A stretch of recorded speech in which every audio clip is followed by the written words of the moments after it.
First off, I want to thank the brave men and women who work behind the wall. I want to thank them on a national level because their job goes unrecognized. How do they try to turn a guard? Well, correctional officer. Sorry, I apologize. But correctional officer. How you guys doing today? Welcome to another episode of Tier Talk, guys. It's been a while. I was sick. I had asthmatic bronchitis, still recovering a little bit.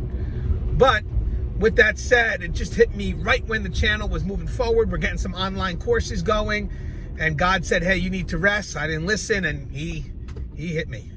Oh, he hit me. So again, I'm still in the process of recovering. But with that said, I want to let you guys know of some of the things that we're doing with those online courses. And we do have a topic we have to discuss about how you deliver your directives to an inmate.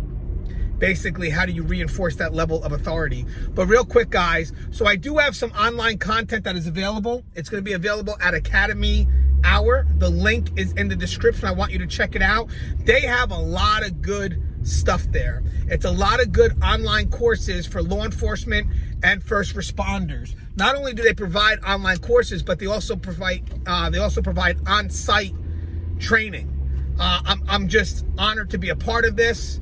I have a course in inmate manipulation that we're still building.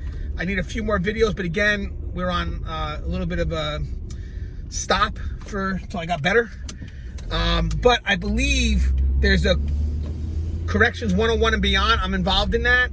There's 5-minute videos that I provide once a week. That's going to total 12 hours in the course of 52 weeks. That should be up and running. So if you guys are interested in that, you can go to the site in the link. And I believe there's a fee. And you have access to that. And it's great training. It's going to be 5-minute videos once a week for 52 weeks. And we're going to cover as many topics as we can in the course of those 52 weeks, but they're 5-minute videos, so they're quick and they're to the point. But guys, there's also a lot of other training that they have available there that are for law enforcement, like de-escalation training, conflict resolution, how to spot a liar. I mean, they offer a lot. So I'm proud to be a part of this. Thank you, Amy, for the opportunity. Now, again, link is in the description. Now, getting back to that topic, when we come back from our sponsor, we're going to be talking about how we deliver directives to an inmate. That's the key. How we have to reinforce that level of authority. Now, guys, if you haven't, the show Tier Talks for you, brave men and women that work in corrections. So please subscribe, interact, engage, comment, hit that bell. That bell is going to notify you every time I post a video. We'll go to our sponsor, and when we come back, we'll talk about how we deliver our directives to an inmate. I wanted to attend a university that had an intelligence program. I wanted to look at problems different. I wanted to increase my critical thinking abilities. AMU offered those avenues to expand. Obtaining your degree as an adult, you're actually paying yourself and investing in yourself. You can't put a dollar on it, it's priceless. It's something that can never be taken away from you. American Military University. Learn from the leader. 2 online courses available soon. Inmate Manipulation, the psychology behind inmate manipulation, taught by Anthony Gangi, and Complacency in Corrections, tactics to keep yourself alert, taught by Russ Hamilton, coming March of 2020. All right, guys, so before we go to the video, I just want to show you some of the courses that Academy Hour offers. So guys, just bear with me and watch this video real quick, and it's going to highlight the courses that are available, and mine has just been added. It's called Corrections 101 and Beyond. Okay, check this out.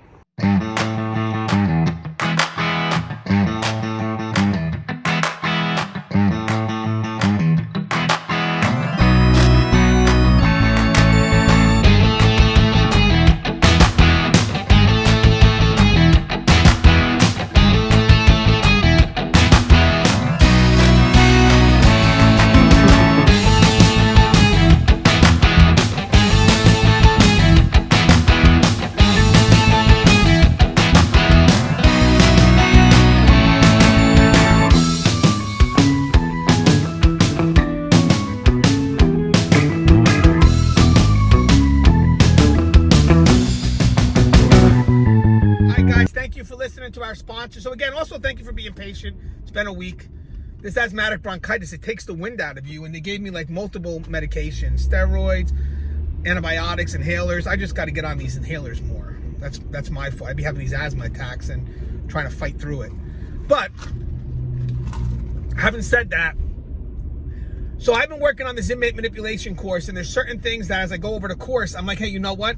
I got to bring this to your attention, because there's certain things that I discover or maybe have a new perspective on material I gave a while back, always evolving. And one of the things I thought was worth noting is we were talking about how we deliver our directives, how we justify why those directives are needed. And it's very important, because I've noticed that I get a lot of emails from new boots that are very concerned about their approach and about who they have to be behind that wall. And I always give them the ageless tip: firm, fair, and consistent, right? And I try to break down what that means, what each term means, what firm means, what fair means, what consistent means.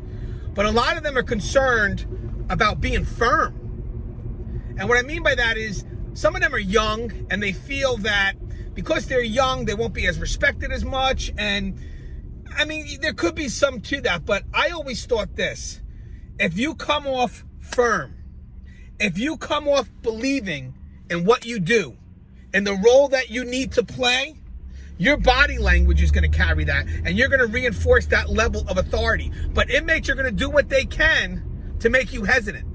And they're going to do that by how you justify the orders that you're providing, or how you tell them no.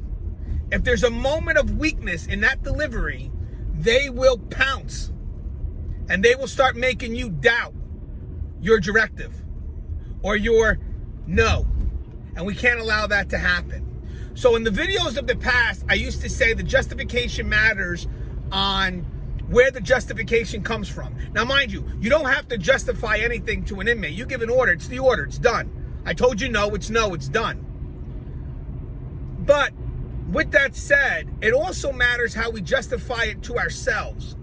So in prior dialogue, I always had said that there's two types of justification. There's the external and the internal. The external is pretty much pointing the finger at someone else and saying, this is why that rule's in place, or this is why I had to say no. You know, something as simple as the sergeant working today doesn't tolerate that. That's an external no. That's a weak no. That's a weak delivery. That's a weak directive. Because it's not me that's saying it, I'm pointing it to someone else. It doesn't stop the inmate from asking that again. And also, if that sergeant doesn't come in, or that sergeant's not there, the inmate's gonna come again. So the external justification is no. The internal is the better one. It's you saying it. It's like, hey, I said no. It's no. It is what it is. Inmate keeps on asking, I said no. But the one thing I want to add to this discussion is we have to believe that. I never mentioned that in the last discussion. When I was doing the PowerPoint, it kind of came up on automatic, that how we internalize the justification to ourselves matters. So when we're giving this inmate this order, this directive, or, you know, telling him no, we have to ask ourselves, why are we doing it? And we have to be the ones that believe in it. I'm saying no because it's no. I'm saying that you have to do it because it has to get done, because I said it has to get done. You know, we had that story with the relationship with the inmate and the officer, where the inmate tried to do a love letter to the officer, and the officer had said, no, I'm not going to take that love letter. And the inmate's like, well, why not? And the officer felt the need to justify it and said, because the rules and procedure forbid it. The inmate's thinking, well, if it wasn't for the rules and procedures, we could be together. It's a weak no. It's a very weak no. What should have been is because I forbid it. I find it to be unprofessional. And you have to believe that. That should be what's in your mind.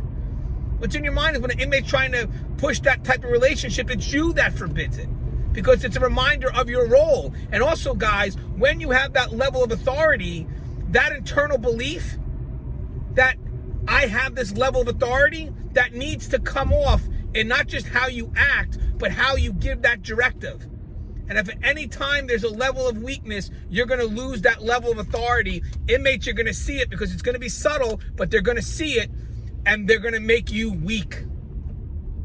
You cannot allow that to happen. So again, this is just a quick dialogue. Russ is probably going to do a video later on to complement this. But the key here, guys, is you have to have belief in the directives you're given. It has to come across in your body language and in how you say it. And if an inmate goes to question it, they have to know that it comes from you. It's internal. Do not let them see that you're hesitant in any delivery of a directive or just a simple no. That hesitancy, that weakness, it can open up a whole door to manipulation, and then ultimately for you, self-doubt. Self-doubting the fact, can I do this job? Internalize it. Internalize it. As always, guys, the show is Tier Talk. If you haven't, please subscribe, interact, engage, comment, hit that bell. That bell can notify you every time I post a video. Stay safe.